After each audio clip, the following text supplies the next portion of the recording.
গত কয়েক মাসে টলিউডের বিভিন্ন সমস্যা সমাধানে সক্রিয় ভূমিকা নিতে দেখা গিয়েছে পাপিয়া অধিকারী, রুদ্রনীল ঘোষ, রূপা গঙ্গোপাধ্যায় এবং কিরণ চট্টোপাধ্যায়কে। মুখ্যমন্ত্রী শুভেন্দু অধিকারীর নির্দেশে 4 তারকা বিধায়ককে বিশেষ দায়িত্ব দেওয়া হয়েছে।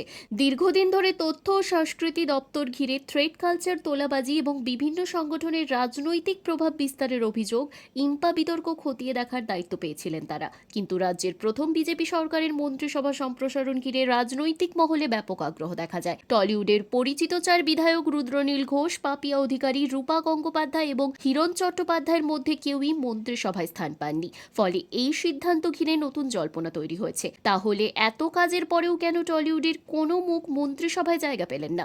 একাংশ মনে করছেন এর পেছনে রয়েছে শিল্প ও প্রশাসনের সম্পর্ক নিয়ে অতীতের নানা বিতর্ক।